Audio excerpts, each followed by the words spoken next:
Welcome to the Money Insights Podcast, where high-income earners come to learn wealth-building strategies that will take them from high income to high net worth. With your hosts, financial and wealth-building experts, Christian Allen and Rod Zabriskie.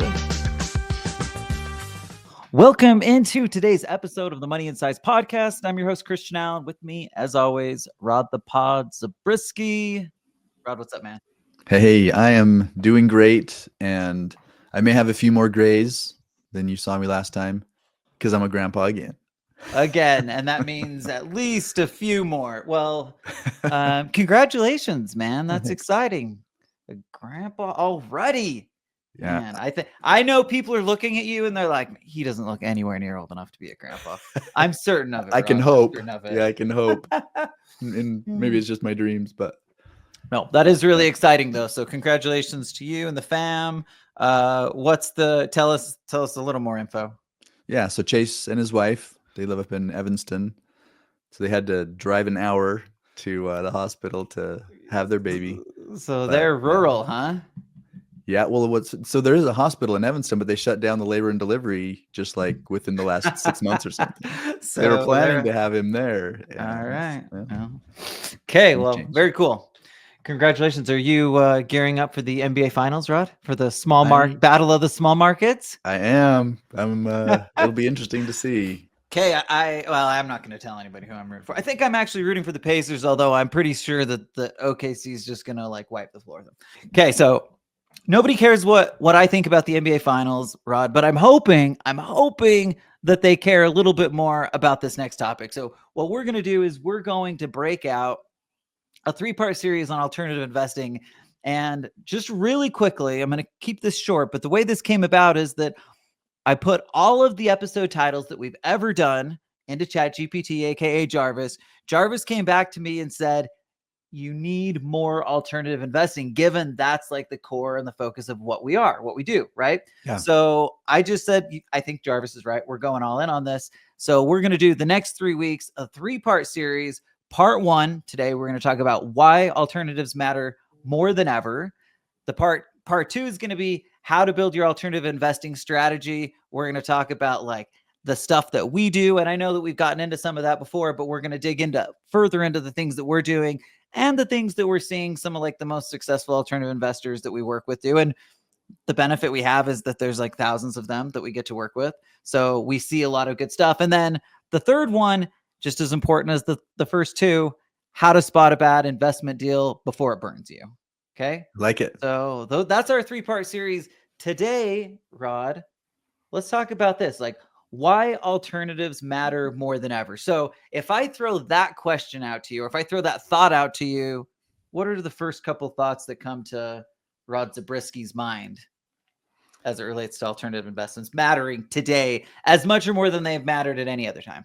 Yeah, the first thing that comes to mind is the market has been wild. And maybe when I say that, you're thinking, well, that's just the way it is, right? It's not more now than it was before, but I think it's a little more top of mind because the market is just so fickle as it relates to announcements made by this administration. The one announcement made one week, a different announcement made a different week, and the market's just going crazy because of what's happening. And again, it's not that you don't have variability and other things in the alternative space, but one of the things that we really like about alternatives is that you have more control, maybe more options, more you can get more specific in what you want to invest in and be engaged in that to a degree where it doesn't matter what the stock market's doing. My investments are tracking on something completely different, different risk profile, however you want to call that. I have a question for you, Rod. This is a thought that's gonna circle back. But when you think of the word vintage, what comes to mind? So if I said to you, Rod, we're going to Vintage Fest, what would you expect to find at Vintage Fest? I'm just curious. I would expect to see old cars, old Coca-Cola signs. Okay, legit. So things that are probably like, again, older, like maybe 50s, 60s, that kind of thing. Yeah, Well, but guess what, Rod? Vintage is no longer 50s and 60s. Okay, so Kate and I decided to go to a vintage fest, and I'll bring this around into like okay, a yeah, relevant information here in a yeah, second. But Kate and I decided to go to this vintage fest, and we're excited because we're thinking we're gonna go see some old cars and some like mhm, cool like retro vintage. Those are different words, so I shouldn't use them. But some cool vintagey stuff, and there were mhm, some like records and things like that. But I'm pretty sure that vintage now means alternative because okay, so two things that we noticed. One, almost everybody there was like, it was very much the alternative crowd, which I'm totally cool with, but we're not really the alternative crowd, right? But it was a lot of things that were more focused on the main thing that I could even quantify that was vintage was just like these old records, but mm, nothing else was old like that. Okay. Um, the reason I bring that up, Rod, is because I want to talk yeah, about vintage advice. Okay. Now the okay, problem is that old usually like vintage usually means old and cool and good. yeah, So I'm kind of changing this on the fly. Maybe we're just going to call it archaic, outdated advice because it's not very vintage now that I think okay, about it. yeah, Um, so that was a really rough bring back around, but I kept having this like okay, so here's the deal. The advice that people have been getting for a long time has been like, put money in your 401ks, build up your pension, retire at 65. And I was going to say that's like vintage advice, but it's just not the advice today. Like, mhm, no, I shouldn't say that. It is the advice today still. It's not what people want today. yeah, Right. So when I think about why alternatives are so critical, and you're talking about control, you're talking about just letting the market kind of run and do its thing and hope for the best. Well, I just don't think that's what people want. I mhm, don't think people are looking at life in the same way and saying, I just am going to be happy as can be to work from the age of 25 to 67. I can't work only till 65 because my social security benefits won't even kick yep, in till then. Right. So till 67, hope that I'm still healthy and can like travel and do stuff and then mhm, live out my golden years. I just think more and more people realize that that's like a fickle game. And, people like me who've seen close people in their life die early, you're like, I don't want that life because I may yeah, never get to that. Do you know what I mean? yeah, So the reason I say that is because the traditional playbook is more of a set it and forget it playbook.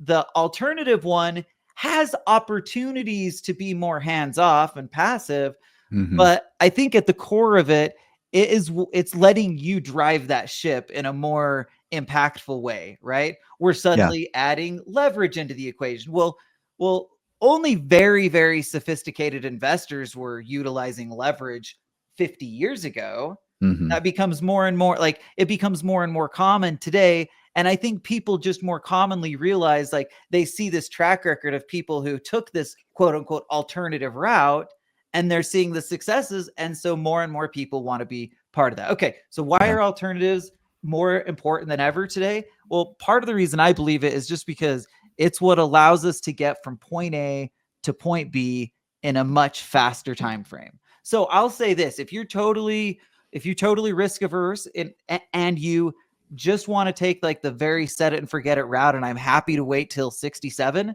like you don't need to do this stuff. Like you just don't, right? You can go that route, and as long as you're very disciplined and assuming like at least reasonably decent expectations for market performance, I'll probably be okay. So I think what we're talking about is for the people who want either to do more or to do it faster or to maybe even like use money as an opportunity to create significance.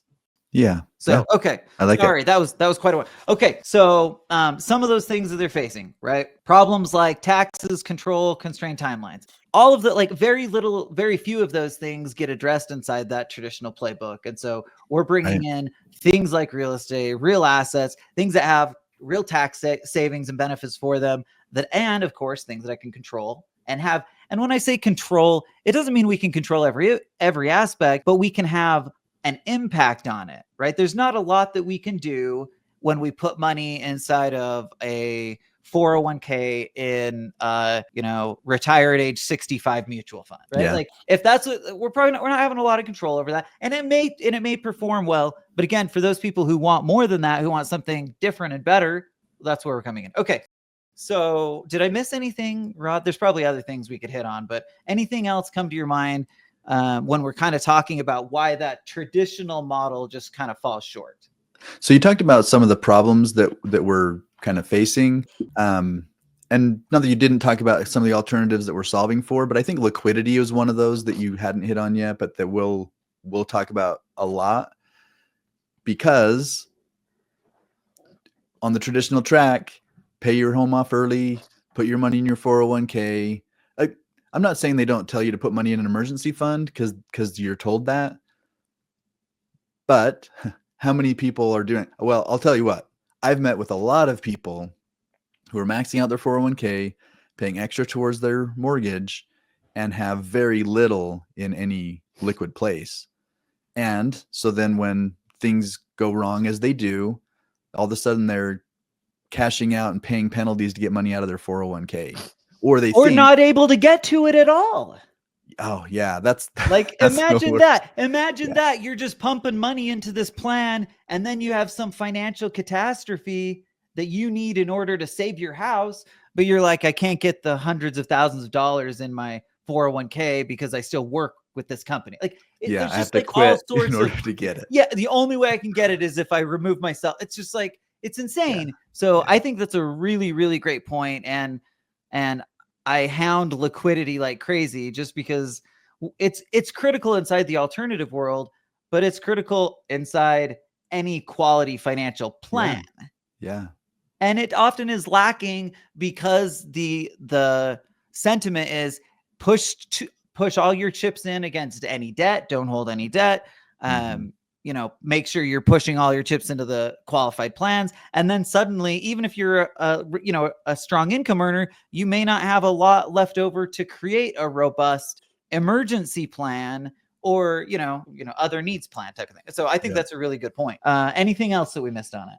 I think we'll hit on other stuff today. Okay. So the next place I want to go to, Rod, I want to make sure that we articulate clearly what alternative investment means and what it doesn't, because I think now, if I'm being honest, most people listening to this probably are crystal clear on this, but for anyone new listening to us, I just want to make sure that we understand the difference, because sometimes alternative and like higher risk almost become synonymous in the general public, right? Yeah. So we're not saying, hey, we're not suggesting that, go out of anything that we, qualify right now as traditional stocks, bonds, mutual funds, etc., and you go all in on, cryptocurrency or penny stocks, or like, we're not talking about higher risk. That is not the same thing. Mm-hmm. And I just want to make sure that that's like really clearly delineated.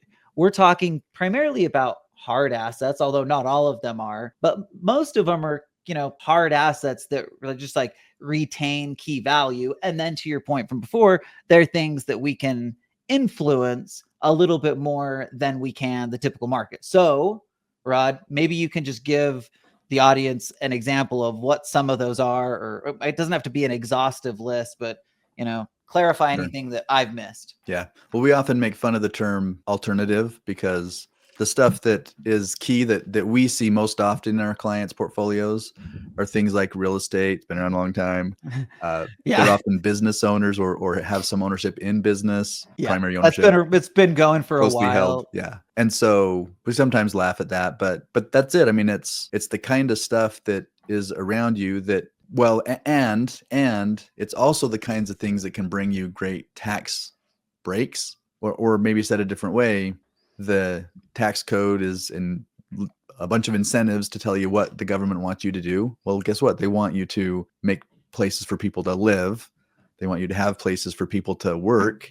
They want you energy, right? These different things. And if you invest in those things, well, guess what? You get additional tax breaks, tax opportunities. And that's one of the things that is really hard to come by in the more traditional world. And I feel like I have to clarify this. In the traditional, when you're putting money in a 401k, you might say, well, it's pre-tax, right? I'm getting a tax break here. You're just delaying the tax. You're going to pay the tax. Maybe you'll pay less. Maybe you'll pay more. We don't know that until we know what your tax bracket is now, what you're saving at now. But later when you take the money out, we don't know that yet. So anyway, I think I mean, that's I know an important point. It's clear. It's a critical point. So when we talk about hard asset, we talk about clear, like it's the stuff, it's where you live, it's where you work. It's, you know what I mean? Like the things that we Yeah. do on an everyday basis. Whereas the stock market is something else out there, right? Even if it's the S&P 500 and it's like, oh, those are companies that I recognize and that I use. Like I drink Coke. My Yeah. fridge says Frigidaire or whatever it might be. And those are these 500 companies. Well, okay, that's fine, but you're not in the company. Or do you You think have Frigidaire absolutely is on no the influence S&P on. 500? I don't know. I have no idea. I like the example though. I like the example. I was being in my Frigidaire. home, and I don't even know if we have Frigidaire. I can't even You're tell. like, Maybe but it's it just horrible. I came to have no idea. mind. I have no idea. That's great. Okay. Yeah, I totally agree though, right? Just again, the primary message is alternative doesn't mean higher risk, right? It usually equals non-Wall Street, right? Yeah. Wall Street and alternatives usually are kind of where that. And again, the reason that it exists is because that Wall Street machine that is incredible at marketing is what created that delineation, right? Yes. It's an incredible economic marketing machine that has just like, now I will say this, I just feel like there's a movement. I do feel like there's an alternative investing movement that's like swelling and more people. And so that's kind of a fun thing. But for a long time, it's just been like, this is just how you invest, or at least, the grand majority of people, including me. Yes. I thought that was the case. And in fact, in just a minute, we're going to talk about kind of how we moved into the for anybody that hasn't heard, we're going to talk about how we moved into this alternative space. Okay. I want to go back to the question that I, and really to the title of our first episode here in our series. And that is, why does this matter as much or more today than it has at any point in the past? And there's a few thoughts that I have. So one is that you mentioned like uncertainty and volatility. That's probably as clear as ever, right? Like we just had an episode about the downgrade of the United States from Moody's. Thank you. And again, like these are like signals. So in my mind, I'm thinking, historically we can look back and say, hey, the market performed at a average of 9 or 10% over a 50-year period of time. But like, and I actually think that there's validity to that. And yet I also look at that and I think, well, that's not like that long a period of time, right? Like it is, but relative, like it's not even a person's lifetime. So again, like we have to be thinking about the factors that are coming in today as well. I don't feel like it's enough to just say historical, like we have to actually use common sense and be thinking today about, okay, so why do I say that? Higher taxes, more market volatility, incredible volatility in the White House, more power in the White House than ever before, just like some really crazy stuff. And then, you just take in, what does that equate to? It means a more volatile market in general. One that if I'm the investor out there, I'm saying, I don't want to be reliant completely on this outside thing that may produce or it may not. When there's alternatives that I could go to and know that I can create exactly what I want to, right? It's not that we're saying we know every investment, but we can close the gap of uncertainty. Let's say that. Okay. So those are some of the thoughts that came to my mind, Rod. What are your thoughts? And then we'll kind of hit into our personal journey and we'll call it for today.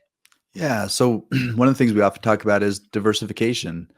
And when April 2nd came this year and the whole tariff thing was coming down, it didn't matter how diversified your portfolio was. You lost whatever, I don't know, 10, 20%, whatever it was, right? Within a matter of a couple of days. On the other hand, if you were diversified beyond Wall Street and had other alternatives out there, you didn't care. You care, right? You care. It matters, but you're not feeling it the same. It's not like, hey, my whole nest egg, my whole future. Yeah, my world's falling apart because taking of this. A drop. Well, because what's likely happened is one part of that market is maybe not doing what you wanted. You've got other assets that are performing well, right? That was me. Like I certainly was seeing like in this last little while of volatility, I've had and it's actually been even up to this point, like a net positive, right? So even though there have been those little hiccups, to your point, if you're diversified. And again, I do want to emphasize not diversification for diversification's sake, but actual strategic diversification, usually amongst different asset classes. Yep. Not just different mutual funds. Okay. Critical. Okay, Rod, I want to finish by hitting on kind of our personal journey and alternatives, and our story is probably pretty similar, but I'm going to let you go first so I don't steal all the thunder, and just talk about like how you got into this space and why we believe in it the way that we do. And like I said, and then our follow-up is really going to dig into how to create your personal kind of your alternative investment philosophy. And it's going to, we're going to talk a lot about what we're doing ourselves. Perfect. So for me, I was very much on the traditional track, going to college, anticipating going to get a good job, pay the 401k, just do what Americans do. And while I was in college, I was introduced to a book called Rich Dad, Poor Dad by Robert Kiyosaki, and the sequel, The Cash Flow Quadrant. And that completely changed my trajectory. I no longer would be satisfied with just the normal track. And I am very grateful that was the case, because as you know, I'm the kind of person who, once I have a direction, I'll kind of just put my head down and move forward and do my thing. And the good news is that helped define my direction at a critical point in my life when I was kind of starting at ground zero as an adult anyway. And so this idea of owning my business, investing in real estate, investing in other things beyond, what Wall Street's doing, that just became the track that I was headed down. And it hasn't been all roses and peaches, there are bumps and whatever. But there would have been anyway, right? The Great Recession would have hit me as an employee. I know the company I was working for at the time, I saw what happened with them, and it's not like everything was, great. So anyway, that's my journey. That's how I got to be where I'm. Okay, Rod. I actually, in my head, I was like, our journey's pretty similar, and it probably, like, there's parts of it, but I wish I could say that I came to my senses as early as you did, but that was not the case for me. And I wish I could say that I started into the industry and in my business because I had some epiphany about, like I just don't think I could handle people telling me what to do. I'm like, that doesn't work for me. I don't like it. I'm not a good employee. I have to build a business. But it wasn't like as strategic as like, hey, I had this like movement to alternative investing. So my movement came much later. My movement came, and I've told everyone about the story about how I got into the industry. Well, that was really kind of initiated because of the experience that my mom had, but that wasn't what got me into alternatives either. It still wasn't enough. And in fact, I was probably more averse to alternatives than I had been ever at any point before that. In fact, so one of the things that, now this isn't really an alternative because it wasn't an investment at all, but she had that money that ended up being a Ponzi scheme that she put in there. And it was it was some sort of a note or something like that, like a 12% note. But I remember seeing that and thinking, and this is why you don't invest in this crazy stuff, right? Okay. I was like, I'm staying away from this stuff as far as you can get. So I had to be convinced, like I genuinely did. So what happens? I get into my career. I'm wanting to like create this incredible business in the financial services space. And I start to see a trend that happens over and over and over. And eventually it hit me in the face, right? But the trend was simply that more people were building wealth through that I was seeing. Like I'm out there just meeting with whoever I can. And I'm just like literally seeing from firsthand experience, people building wealth prolifically and people doing the traditional route. And there's just a huge gap between those two things. And so eventually when you see it enough, you're like, gosh, maybe I should do that, and that's really what turned the table. Is I had to be like hitting the head over and over. Like, this is the way to do it. This is the way that you can genuinely, as you like to say, take matters in your, control your destiny. Right. Yeah. Like that was the way to do it. And that spoke to me. Like, Yeah. and I think what happens is more and more people, this is speaking to them. Anyway, so I could go on, but I think alternative investments have transformed a lot of people's investment journey for the better. Most people, like to your point, it's not perfect. We have to be thoughtful. We have to be strategic. There's going to be bumps along the way, but the net positive, at least for me and for the clients that we work with in totality, it's been so much greater than the alternative. So anyway, do you want any concluding thoughts before we sign out? I mean, maybe just what it's brought us to, and we've hit on a lot of these, but when we talk about our invest with benefits philosophy, it's basically a summary of the key principles that we feel like allow you to drive more wealth, create more freedom, more control, all these things it's not that you can't get any of these in the traditional space, but you have to be maybe a little more creative to get there. And most people are not doing it, right? But when you're looking at the alternatives, you're like, oh yeah, I can just do these things in the alternative space, but I can't. So what are they? Leverage. We hit on leverage. Velocity. That's just keeping my money in motion, moving through and creating value. Cash flow is one we haven't hit on yet. That is huge because in the alternative space, if I'm focusing only on the value of my portfolio, so to speak, then I can do really cool things. But if I'm growing my portfolio and I'm producing cash flow simultaneously, that either I'm flowing into additional deals that helps on the velocity side and or facilitates the point in time where I can have enough passive cash flow to replace my working income, then that becomes the definition of freedom, right? So that's huge. Tax, we've talked about tax optimization. Asset protection is another one that's big. And then estate maximization, just like how am I going to pass this on to my heirs in the most advantageous possible? If the only thing I have is a 401k, there's not much advantageous with that. My kids will be grateful, but they'll grit their teeth and pay the tax because I just left it to them.